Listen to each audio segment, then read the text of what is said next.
Hi friends, எல்லாருக்கும் வணக்கம் friends. எல்லோரும் எப்படி இருக்கீங்க? எல்லோரும் நல்லா இருப்பீங்கன்னு நினைக்கிறேன். நம்ம இன்றைக்கி ஒரே குக்கரில் அப்படியே ஒரே சாம்பார் தான் செய்ய போகிறோம். அதாவது தனியாக பருப்பு வேக வச்சுட்டு அந்த மாதிரிலாம் இல்லாமல் ஒரே டைமில் நமக்கு குக்கரில் சாம்பார் வைக்க போகிறோம். இது டிஃப்ரெண்ட்டாக இருக்கும். யாரும் இந்த மாதிரி வச்சுருக்க மாட்டீங்க. டிஃப்ரெண்ட்டான சாம்பார் தான் இது. இதுக்கு தேவையானது பாருங்கள். நான் ஒரு 2 பேருக்கு எடுத்திருக்கேன். சின்ன வெங்காயம் உரிச்சிருக்கேன், பூண்டு உரிச்சிருக்கேன், காஞ்ச மிளகா ஒரு 6-7 எடுத்து வச்சுருக்கேன், 2 தக்காளி எடுத்து வச்சுருக்கேன். அவ்வளோதான். நம்ம இதோடு சேர்த்து துவரம்பருப்பு எடுத்து வைக்க போகிறோம். நம்ம ஸ்டவ் பற்ற வச்சிட்டோம், குக்கரை வச்சிட்டோம். கொஞ்சம் ஆயில் ஊற்றலாம்.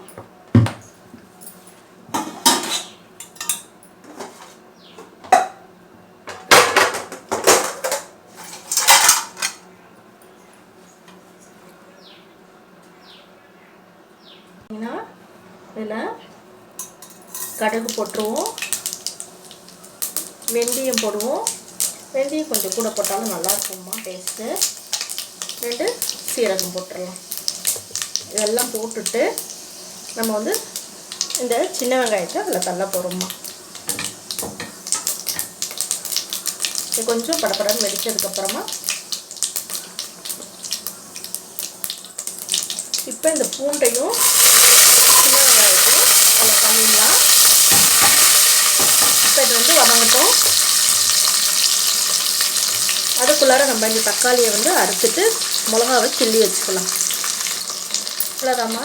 இந்த மிளகாவை இதில் தள்ளிடுவோம். தள்ளிட்டு வதக்க வேண்டியதுதான்.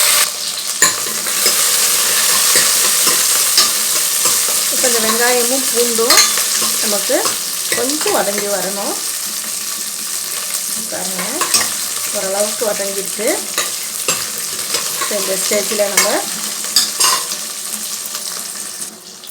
ஸ்டேஜில் நம்ம பருப்பு கழுவி வச்சுருக்கோம். அதையும் உங்களுக்கு அதில் போட்டுடலாம்.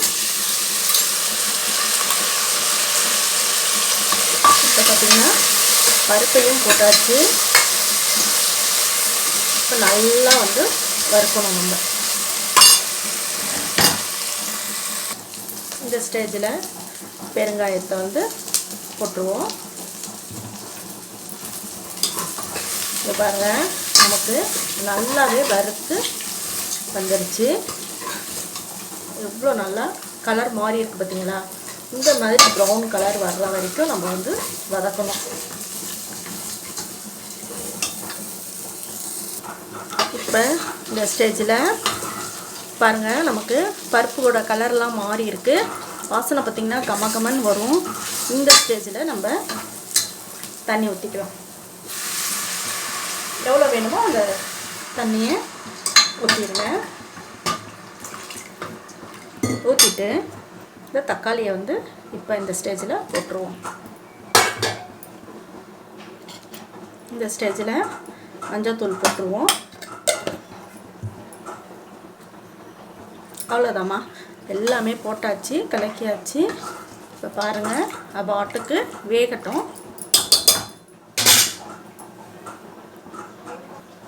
இப்போ குக்கரை மூடி போட்டு வெயிட் வச்சிடும். பாருங்கம்மா, நமக்கு ஆவி வந்துருச்சு. வெயிட் போட்டோம்.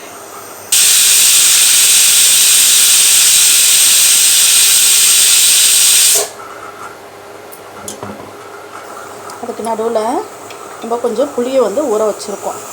இது நீங்கள் ஊற வைக்காமல் அப்படியே கூட கழுவிட்டு இந்த மாதிரி கிண்ணத்தில் பருப்பில் கூட அப்படியே இறக்கிடலாம். இல்லை சில பேர் ஒன்றுமே அதில் நார் ஓடு எதுவுமே இல்லைன்னா நல்லா கழுவிட்டு அப்படியே பருப்பில் கூட போட்டுருவாங்க.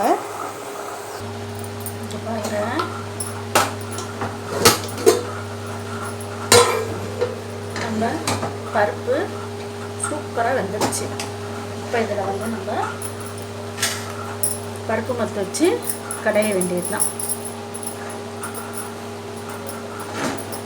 சூப்பராக நமக்கு சாம்பார் ரெடி ஆகிடுச்சு. பார்த்தீங்களா? சூப்பராக ரெடி ஆகிடுச்சு பாருங்கள் சாம்பார் நமக்கு. அவ்வளோதாங்க. இப்போ இந்த ஸ்டேஜில் நம்ம புளி ஊற்றலாம். உப்பு போட்டுடலாம். கல் உப்பை போட்டுட்டேன். இப்போ திருப்பி நம்ம நல்லா ஒரு கடான்னு சொன்னால் அந்த மிளகா அந்த இதெல்லாம் இருக்குது பார்த்திங்களா, எல்லாமே வந்து நமக்கு வந்து மசஞ்சி வந்துடும். இந்த சாம்பார் சூப்பராக இருக்குங்க, டேஸ்ட்டாக இருக்கும். நீங்கள் வந்து செஞ்சு பாருங்கள். ஒரு வாட்டி செஞ்சு பார்த்தீங்கன்னா உங்கள் வீட்டில் யாருமே விட மாட்டாங்க. இதை அடிக்கடிக்கு செய்ய சொல்லுவாங்க. அவ்வளோ நல்லா டேஸ்ட்டாக ரொம்ப நல்லாயிருக்கும். கொஞ்சோண்டு நெய் ஊற்றி சாப்பிடுங்க. இது வந்து தண்ணியை வைக்கக்கூடாது, கொஞ்சம் திக்காதமாக இருக்கணும். இப்போ பாருங்கள், நமக்கு எல்லாமே கடைஞ்சி வந்துருச்சு பார்த்தீங்களா.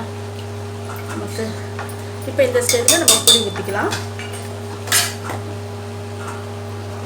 திருப்பியும் ஸ்டவ் பற்ற வச்சுட்டு அந்த பருப்பை அப்படியே வச்சுருங்க. இப்போ பாருங்கள், நம்ம புளி ஊற்றிக்கலாம். புளி ஊற்றிட்டு கொஞ்ச நேரம் கொதிச்சுட்டு ஆஃப் பண்ண வேண்டியது தான் நமக்கு. இப்போ பாருங்கள், நம்ம புளி ஊற்றிட்டோம். பாருங்கள், நல்லா கொதிக்குது. நல்லா கொதித்து வரணும். சூப்பராக இருக்கும் நமக்கு இந்த சாம்பார்.